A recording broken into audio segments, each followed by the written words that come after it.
আসসালামু আলাইকুম। আনিশা ভিলেজ ফুডে আপনাদের সবাইকে স্বাগত জানাই। আজকে আরও একটি নতুন রেসিপি নিয়ে চলে এসেছি। তো আজকে আমি খুবই সহজভাবে গ্রাম্য পদ্ধতিতে বাড়িতে কিশমিশ তৈরি করে দেখাবো। তো দেখুন, এখানে একটি থোকা নিয়েছি, আর একটি থোকায় কিন্তু 500 গ্রাম রয়েছে এই আঙ্গুরগুলো। তো আঙ্গুরগুলোকে আমি প্রথমে ছাড়িয়ে নেব। থোকা থেকে আমি খুব ভালো করে ছাড়িয়ে নেব। আর আঙ্গুরগুলো দেখে কিন্তু বোঝা যাচ্ছে কতটা টাটকা রয়েছে। তো একদম টাটকা আঙ্গুর রয়েছে এগুলো। তো আপনারা বাজার থেকে টাটকা আঙ্গুরটা নেয়ার চেষ্টা করবেন। ঝরা আঙ্গুর দিয়ে কিন্তু কিশমিশটা ভালো হয় না। ঝরা আঙ্গুরগুলোর এই গোড়াটা কিন্তু একটু একটু পচা থেকে যায়।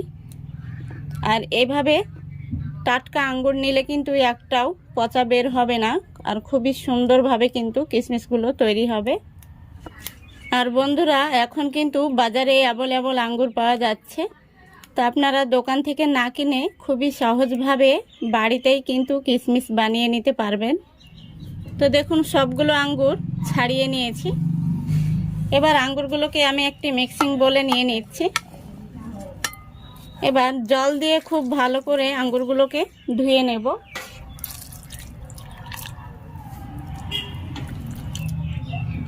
তো দেখুন, আঙ্গুরগুলোর মধ্যে কিন্তু একটাও পচা নেই, একদম ফ্রেশ আঙ্গুর। আর আঙ্গুরগুলো আপনারা লম্বা দেখে নেওয়ার চেষ্টা করবেন, তাহলে কিশমিশগুলোও লম্বা লম্বা হবে, দেখতে ভালো লাগবে। তো আমি এখানে আঙ্গুরগুলো ভাপ দেওয়ার জন্য একটি ছিদ্রযুক্ত থালা নিয়েছি। এই থালাতে আঙ্গুরগুলোকে ছেঁকে তুলে নেব।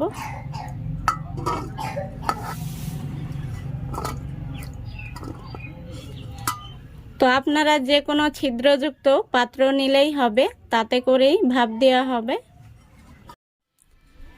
তো দেখুন, আঙ্গুরগুলো ভাপ দেওয়ার জন্য আমি একটি কড়াইতে এরকম লোহার একটি স্ট্যান্ড বসিয়ে দিয়েছি।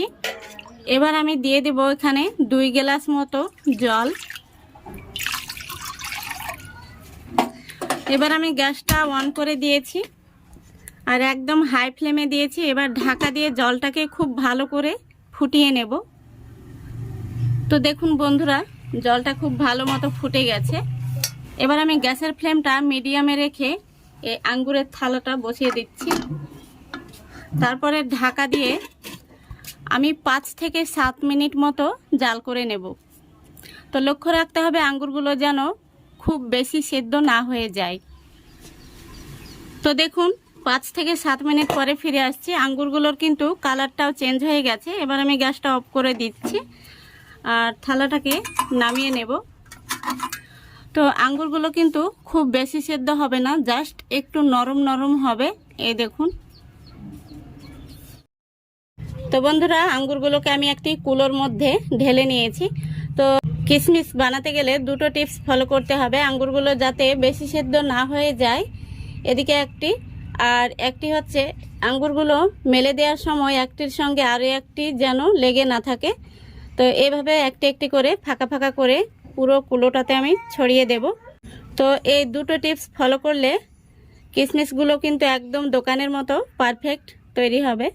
তো বন্ধুরা দেখুন, কুলোর মধ্যে ফাঁকা ফাঁকা করে ছড়িয়ে দিয়েছি। আর কিছুটা বেঁচে গিয়েছিল, সেগুলোকে আমি একটি থালার মধ্যে এইভাবে ছড়িয়ে দিয়েছি। এইভাবে আমি রোদের মধ্যে মেলে রাখবো 2 দিন পরে আপনাদের দেখাবো কেমন হয়েছে। তো বন্ধুরা দেখুন, 2 দিন পরে ফিরে আসছি আর আঙ্গুরগুলো কিন্তু একদম শুকিয়ে কিশমিশে পরিণত হয়ে গেছে। তো এবার আমি একটি প্লেটে তুলে নিচ্ছি।